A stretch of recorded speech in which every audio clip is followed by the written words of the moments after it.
Negros Oriental is famed for its rich cultural and historical heritage, as well as its abundance of natural resources.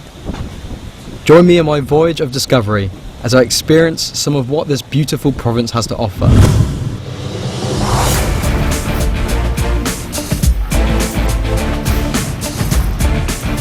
Located in the central Visayas region of the Philippines, Negros Oriental lies near the heart of the Philippine archipelago and is just an hour's plane journey from Manila, the country's capital. I've just arrived in Dumaguete and I can't wait to explore the surrounding areas and Negros Oriental. I'm half Filipino, half British by birth, but I was born and raised abroad.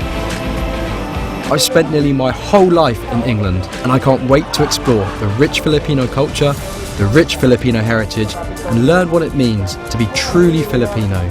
And what better place is there to undergo a journey of cultural revelation than Negros Oriental?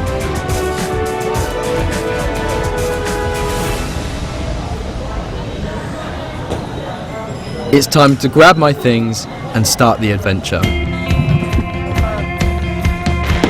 The charming city of Dumaguete is the capital of Negros Oriental.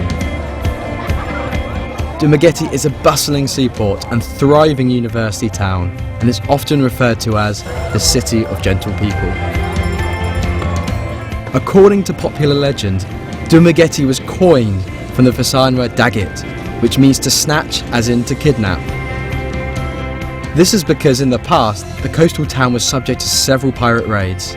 However, others say Dumaguete describes the coastal village's power to attract and enchant its visitors into never leaving. One striking thing about the city is the sheer quantity of motorbikes. They are literally everywhere, whether it be day or night. The abundance of motorbikes is to such an extent that the city of Dumaguete is also known as the motorbike capital of the Philippines. I will be staying at the Coco Grande Hotel, located at the heart of the city. It's an excellent spot to explore from, on account of it being just a short walk from the boulevard, shops and restaurant. The adventure begins with the Buglasan Festival, a week-long festivity held annually during the month of October. The Buglasan Festival celebrates the defining events and customs which have given shape to the rich cultural identity of Negros Oriental, showcasing the best of what the townships and cities of the province have to offer. In homage to the individuality and the character of the places represented, the festival was dubbed the Festival of Festivals, and what a festival it is. Dumaguete is rich in history. From the 1700s through to the 1800s, the city suffered several pirate attacks. So in response, the city built 4 watchtowers to defend and protect the land. Over time, 3 of them are no longer with us. However, the last remaining one has changed from a structure of defence to a religious structure, with a bell tower being added several years after its construction. The tower, known as the Campanario de Dumaguete, is perhaps one of the most iconic structures of Dumaguete, and one of the oldest bell towers in the region. This grand structure harkens back to the Spanish times of old. The Campanario de Dumaguete stands beside another iconic symbol of Dumaguete, the Cathedral of Saint Catherine of Alexandria.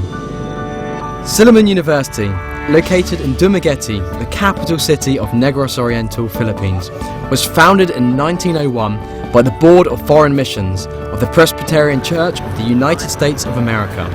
It was the first private American Protestant university in the whole of Asia, and is widely renowned throughout the Philippines as being a center of academic excellence.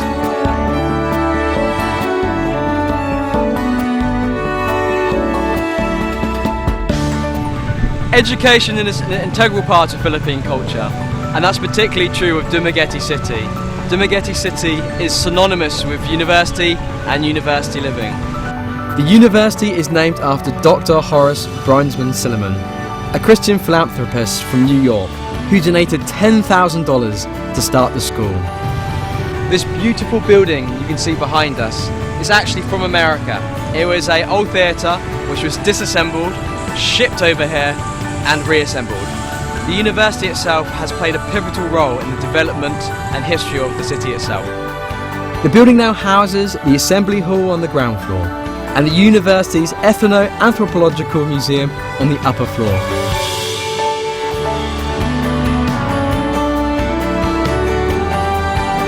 Over 300 acacia trees are scattered throughout the campus.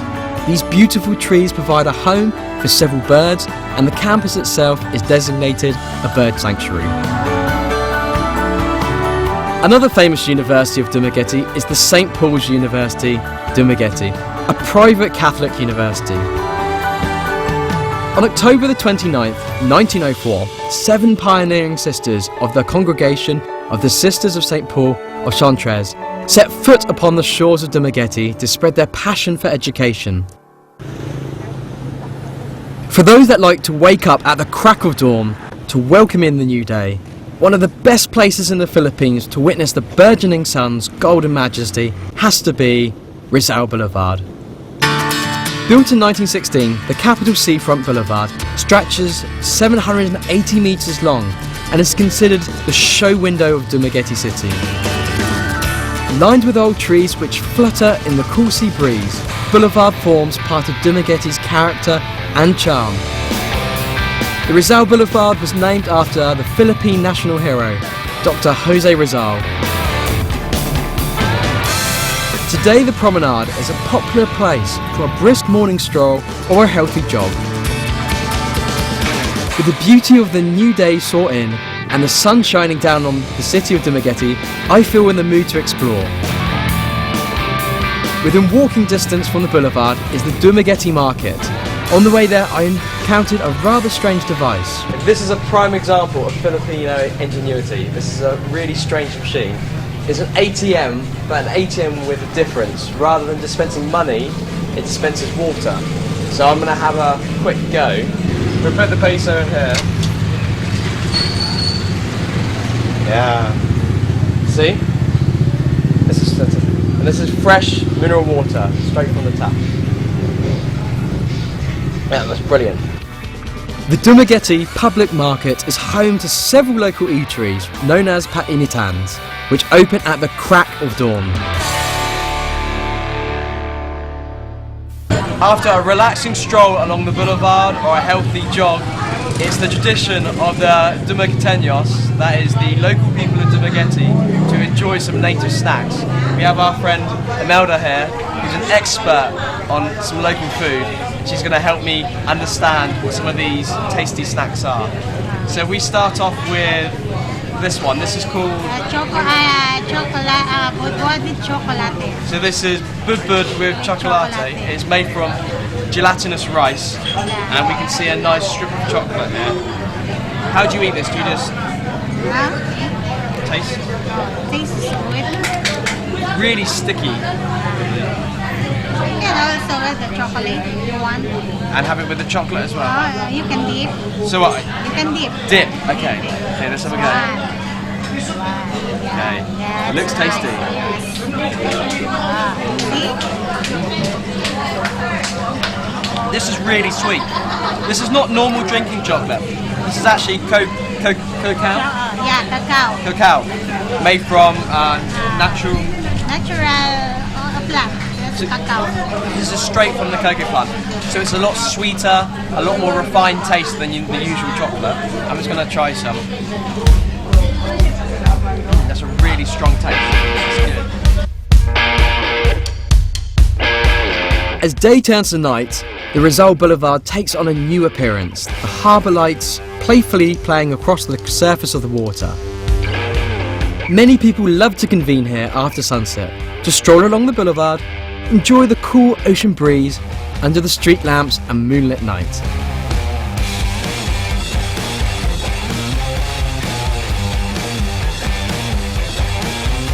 At night, the boulevard swells with vendors selling an ensemble of street foods.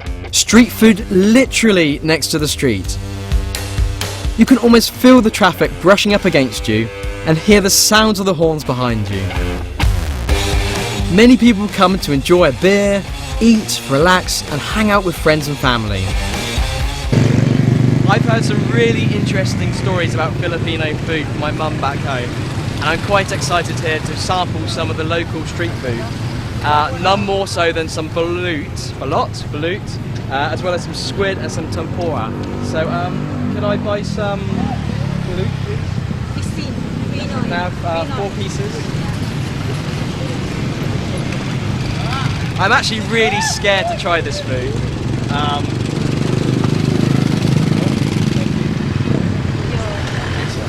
This is actually, inside is a embryo of a chicken or a duck fetus inside.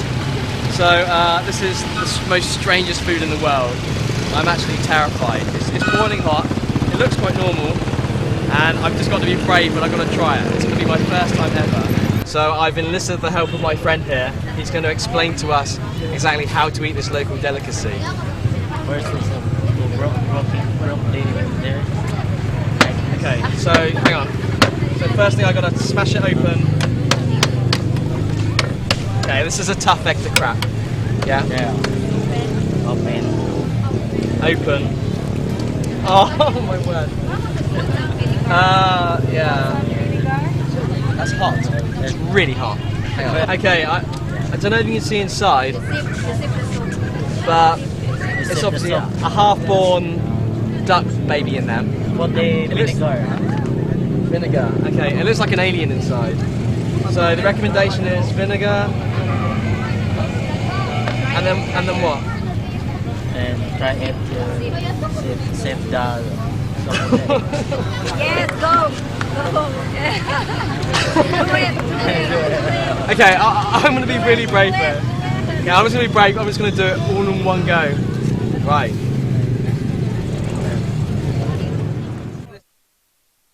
Hiya High Treehouse Bar and View Deck, located along Rizal Boulevard, not only offers seafood, but several dishes from around the world.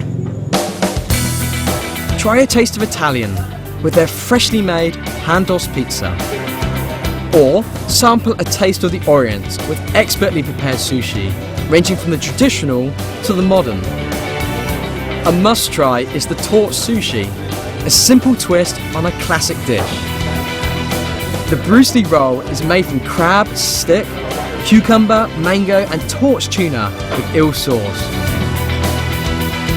Torching the tuna is said to enhance the flavour and bring out the juices that are hidden within the fish.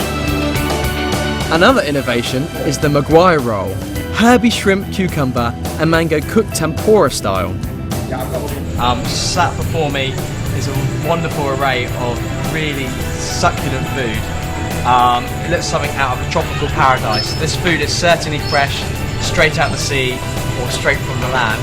Hence the name of the restaurant, Labas, which means fresh, pertaining to seafoods. Yeah. From the east to the west, classic Western style dishes made from Filipino ingredients such as succulent Baguio beef, served with sweet corn and creamy mashed potato.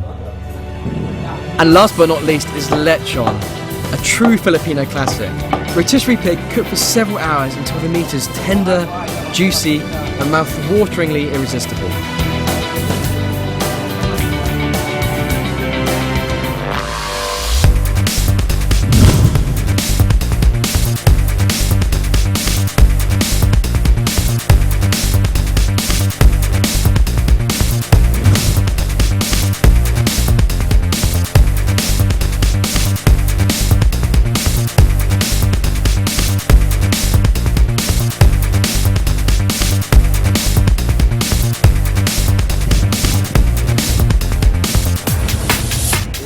Pasalubong is the Philippine tradition of giving gifts to your family and friends upon your return home from a long trip or holiday. Usually the gifts are of regional significance, thereby allowing, in a small way, family and friends to share in the experiences of the traveller's journey.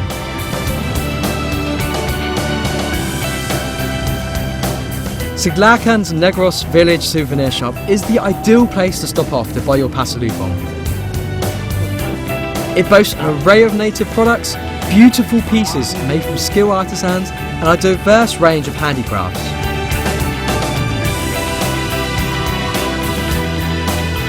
But upon your return home from Dumaguete, there are a few particular pasalubong especially look forward to by your loved ones.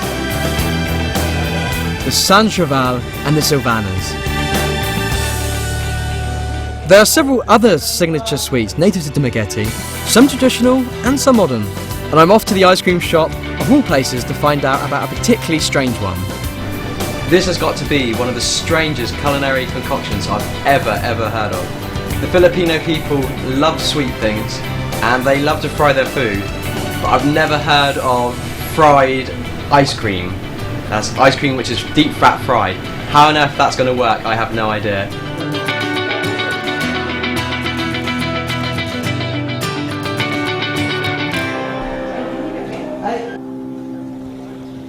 Apart from the rich cultural heritage and history of Negros Oriental, there is a multitude of natural adventures to be had. I went to the left. Negros Oriental is a proverbial treasure trove of marine life. My journey of marine discovery begins at Malatapay Wharf, which is situated just 20 kilometres south of the city of Dumaguete. The sea is tranquil, the waters are calm, and the sun is absolutely lovely. I'm really excited. We're off to Apple Island, and I can't wait to see some green sea turtles. I've got my life jacket just in case anything happens, but I've been assured it's going to be a safe ride. With calm waters below, glowing sun above, the boat ride is certainly a perfect chance to relax and take in the refreshing sea breeze. Apple Island itself is a small volcanic island which lies 7 kilometres off the coastline of Negros Oriental. The island is part of the municipality of Darwin and is home to a small fishing community of just under 1,000 people who live in harmony with the surroundings. The island, with its sharp rugged cliffs softened by the green tropical vegetation, is truly a sight to behold. Apple Island Beach Resort is nestled in a beautiful white beach cove, framed by unique rock formations. I didn't realise that such tropical paradises existed. This is truly marvellous. It's an area of outstanding natural beauty. The water is just so clear, it's unbelievable. It's something out of Pirates of the Caribbean. I feel like I'm some pirate explorer, or maybe Robinson Crusoe. It's absolutely terrific. I can't wait to get in the water and do some diving. The resort's dive shop and its expert instructors are ready to assist you in both diving and snorkeling and cater to any level of experience. After receiving some much needed expert instruction in the art of snorkeling, it's time to cast off from shore and start the search for the sea turtles. The boat ride lasts but for a few minutes, and after receiving a few more words of wisdom, encouragement and handy tips, it's time for me to gear up and get ready to roll. After gearing up and carrying out a few safety checks, it's time for me to take the plunge into the waters and enter the domain of the turtle. Many different varieties of turtle grace the warm waters of Apple Island, coming to forage on the abundant underwater pastures. These long-lived animals are one of the jewels of the oceans, and their average lifespan far exceeds that of man. These beautiful creatures gracefully glide through the water, effortlessly, putting my swimming skills to shame. Without a doubt, the abundance of marine life makes Apple Island a premier dive site and snorkeling destination. Visitors to the islands can also stay overnight at Apple Island's beach resort's beautiful cottages. At the beachside restaurant and bar, one can feast upon a variety of superb dishes, relax upon the picturesque beach, and of course, enjoy the fresh, clean air and be one with nature. I feel like a child in a candy store, salivating over the prospect of seeing some fantastic marine life. I was so surprised to hear the Philippines has dolphins, even more excited to hear that I get to have a chance to see them up close and personal. The city of Bais, also known as the Sugar City, is located on the east coast of Negros Island. It's a prime ecotourism destination and is approximately 45 kilometers north of Dumaguete. The search for dolphins and whales starts at Campignahan's Wharf, located in South Bar East Bay. The cruise takes you into Tanyon Strait, the narrow channel between the islands of Negros and Cebu, and has been acknowledged to have one of the biggest concentrations of cetaceans in the whole world. Upon reaching the strait, it's time to wait for the magic to happen. A whistle, the clapping of the hands, or a call is enough to catch the attention of these inquisitive and playful creatures, who are certainly not camera shy. The dolphins happily show off their synchronised swimming skills, with the more outgoing characters vying for the gold medal in the dolphins' water gymnastics. It has to be said, there is something very therapeutic about watching the dolphins at play.